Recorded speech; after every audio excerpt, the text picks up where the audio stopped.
kita akan diyakinkan kembali oleh firman Tuhan yang kita buka lewat Perjanjian Baru, kitab Roma pasal yang kelima ayatnya yang kelima.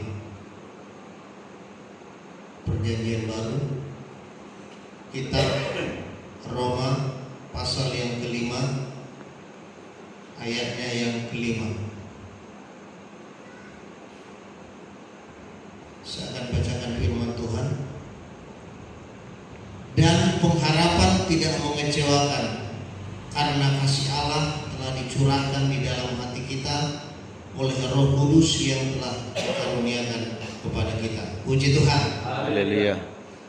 Saudara, di sini Tuhan mengajari kita tentang janji Allah dari firman Tuhan bahwa pengharapan bagi orang yang percaya kepada Yesus ada suatu kepastian dengan kata tidak akan mengecewakan.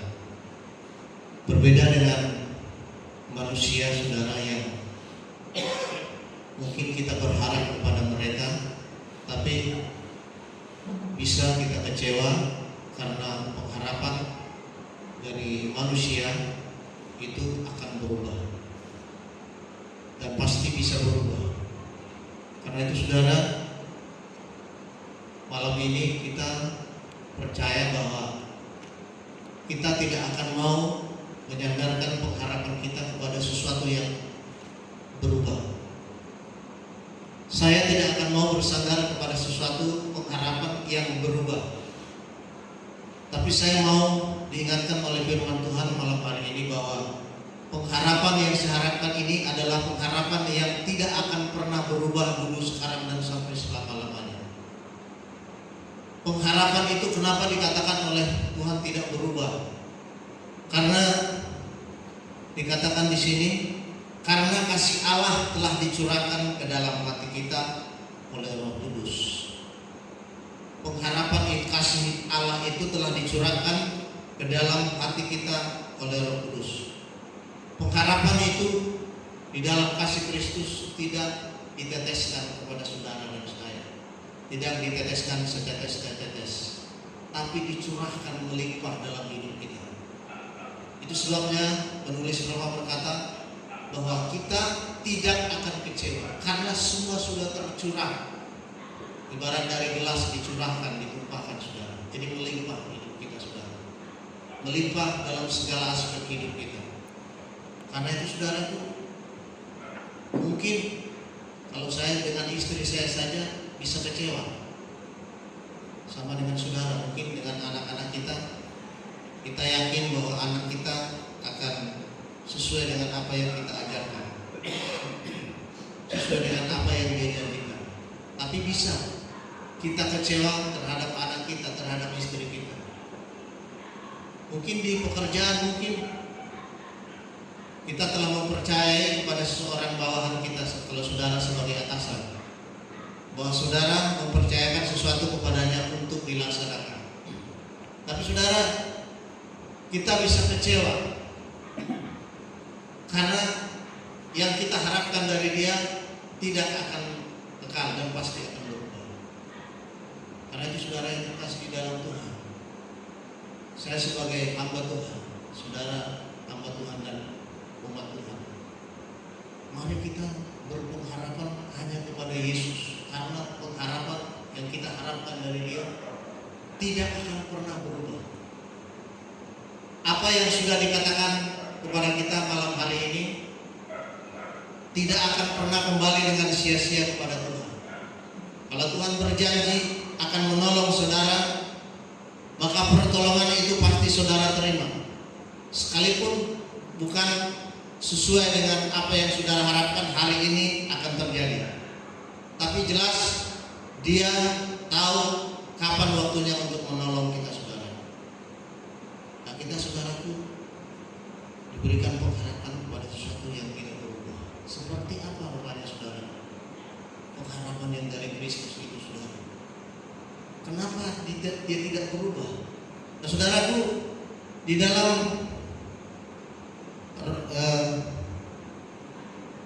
Ibrani pasal yang ke-6 ayat 19 dikatakan, pengharapan itu adalah saud yang kuat dan aman bagi jiwa kita, yang telah dilabuhkan sampai ke belakang tabir. Nah, saudara, Ibrani 6 ayat 19 ini mencatat bahwa pengharapan yang dikatakan oleh Tuhan tidak mengecewakan itu adalah bagaikan saud atau jangkar kapal yang sudah ditanamkan ke bawah dasar laut, saudara, tertancap di sana, saudara.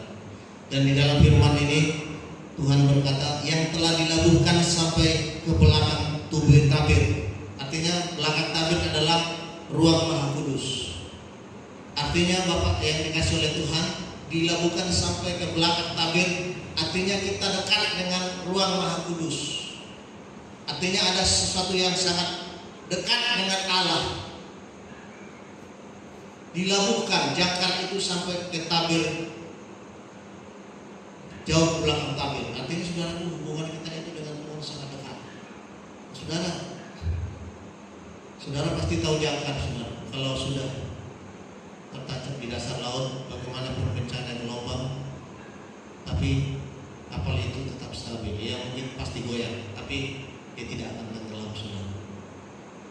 Ini suatu gambaran pengharapan yang sangat indah bagi saya sebagai anak Tuhan, bahwa kita tidak perlu ragu dan takut, bahwa ketika kita mempunyai masalah dalam hidup kita akan mampu tetap stabil. Sekalipun ada gelombang, ada badai yang menerpa hidup kita, saudara. Tapi kita sebagai orang yang sudah berpengharapan kepada saud itu adalah gambaran firman Allah, maka dia atau saudara dan saya akan tetap stabil. Nah, itulah kelebihan kita. Karena itu saya datang kepada Tuhan. Saya berharap Tuhan tidak pernah mengecewakan saya.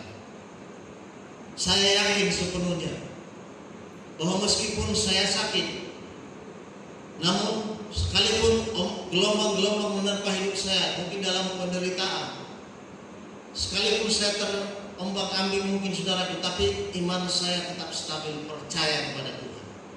Seperti itu orang Kristen yang dipenuhi dengan firman Allah yang sudah dicurahkan tadi oleh Tuhan Roh Kudus itu yang memampukan kita, saudara. Karena itu kita sebagai anak Tuhan sangat bangga. Ini Allah kita yang berbeda dengan Allah agama lain. Allah kita adalah satu-satunya Allah yang sungguh nyata, perbuatannya ajaib dalam hidup kita. Tidak ada yang dapat menyangkal keberadaan Allah. Allah di dalam Kristus Yesus. Bukan Allah lain, bukan Yesus lain, tapi Yesus yang adalah anak Allah. Karena itu saudara, kalau hidup keluarga saudara mau tetap stabil, stabil artinya bukan saudara tidak menderita, stabil artinya bukan saudara tidak pernah sakit, tapi ketika engkau sakit, imanmu tetap stabil. Puji Tuhan. Haleluya. Ketika engkau menderita atau engkau mungkin sedang menganggur, tidak punya pekerjaan, tapi saudara, imanmu tetap stabil bahwa Allah memelihara hidup saudara. Dia menyediakan segala sesuatu yang saudara perlukan. Karena Tuhan berkata, carilah kerajaan Allah dan kebenarannya, maka segalanya akan ditambahkan kepadamu. Itu tergenapi di setiap hidup orang yang percaya dan memiliki firman Allah, saud yang kuat. Karena itu saudara, milikilah terus firman Tuhan. Ini saja senjata kita sudah cukup, saudara. Sebagai anak Tuhan, kita bawa firman Allah kemana saja. Dalam lingkup kerja kita bawa tetap firman Tuhan Yesus. Ini sangat berarti. Saudara punya problema, persoalan dalam masalah pekerjaan saudara, bawa firman Tuhan. Jangan menganggap sepele. Ini tidak berlaku di pekerjaan. Saudara bawa firman Tuhan. Masalah yang saudara hadapi, jawabnya pasti ada dalam firman Tuhan. Tinggal kita berhikmat. Jawabannya di ayat yang mana. Orang tidak bisa menyelaraskan masalah dengan firman Tuhan karena dia tidak tahu yang mana firman itu untuk dapat menyelesaikan. Inilah aktivitas kita sebagai anak-anak Tuhan untuk jeli melihat firman Allah. Selidik dan selidiklah terus firman Tuhan. Nah, ketika saudara menemukan sesuatu masalah dalam hidup saudara, kalau saudara sudah banyak memahami firman Allah, sudah banyak di dalam memori saudara firman Tuhan, ngai hafal hobe firman Allah, nggak godang dijauh, olah ada masalahmu, langsung do jawaban itu harus timbul karena saudara sudah mengingat, oh ya di dua saudara ada firman Tuhan tertulis seperti ini, inilah jawabannya. Saudara, kita harus seperti itu. Kalau tidak kita akan kalah. Kita harus mencari jawaban-jawaban dari setiap masalah kita dengan bertekun membaca firman Allah. Karena saudara, kemana pun saudara bawa firman Allah pasti berguna. Mendidik anak pun seperti itu. Di Amsal banyak sekali tentang pendidikan kepada anak-anak, bagaimana cara mengajar anak. Saudara baca Amsal, satu persatu ayatnya adalah kata-kata hikmat dari Salomo. Banyak di sana petua, pengajaran firman Allah, nasihat untuk mendidik anak-anak kita. Bukan berarti saya sudah hebat mendidik anak, tidak. Tapi ketika saya kewalahan mendidik anak saya cari di dalam Amsal. Terkadang Tuhan berkata, pukullah anakmu dengan rotan, dia tidak akan mati. Terkadang seperti itu, saudara. Terkadang ada orang terlalu memanjakan anaknya, saudara, nggak pernah dimarah, nggak pernah ditegur. Nah ini juga salah. Saudara, terlalu dikerasin pun salah. Nah semua itu bolak-balik firman Allah di dalam Amsal. Itu satu contoh, saudara. Ada saja jawaban dari setiap masalah. Berhadapan dengan orang lain, saudara juga pasti menemukan jawaban. Tentang kesabaran, tentang kasih, tentang pengampunan menghadapi orang. Bagaimana saya bisa mengampuni orang yang memang bersalah kepada saya? Kalau sampai hari ini saudara belum bisa mengampuni keluargamu, saudaramu, saudara ada di pihak yang salah. Baca renungan firman Tuhan, bagaimana bisa mengampuni orang. Selidiki firman Tuhan. Semua ada jawabannya. Mungkin ini suatu hal yang sulit saudara dan saya kerjakan, mengampuni. Tapi semua itu ada jawabannya di dalam firman Allah. Karena itu saudara, firman Allah sangat hebat dan berarti dalam hidup kita. Mulai hari ini saudara, mulailah renungkan firman Tuhan, selidiki firman Tuhan. Istirahat itu lagi kerja, buka aplikasi Alkitab ini. Kalau dijawab mana-mana ayat, 3 ayat, saudara renungkan. Walaupun saudara mungkin tidak dapat menjelaskannya dalam hati saudara, tapi saudara berdoa terus. Ayah bisa mandiri, dan sudah hatani Tuhan yang buat. Tapi setiap saya tidak mengetahui, saya terus berusaha. Apa maksudnya? Istirahat bekerja di perusahaan saudara, renungkan sebentar saja 5 menit, tapi sudah cukup. 10 menit. Kita percaya semakin banyak kita membaca firman Tuhan, maka jawaban-jawaban dalam hidup saudara akan dapat saudara miliki dari firman Tuhan. Puji Tuhan. Nah hari ini saudara, kita percaya karena Tuhan kita, pengharapan kita tidak akan mengecewakan kita saudara. Karena Tuhan kita itu adalah Tuhan yang setia. Ibrani 10 ayat 23 berkata, marilah kita teguh berpegang pada pengakuan tentang pengharapan kita, sebab Ia yang menjanjikannya setia. Jadi apalagi sebenarnya yang kita lakukan? Tuhan sudah berkata, yang berjanji pengharapan kita itu yang dikatakan oleh Tuhan tidak mengecewakan, Ia yang menjanjikannya setia. Saudara, jangan ragu saudara mulai saat ini. Apapun masalah keluarga, masalah yang kau hadapi, Dia setia, pengharapan itu tidak akan mengecewakan. Janji Tuhan akan digenapi di seluruh aspek kehidupan saudara dan saya.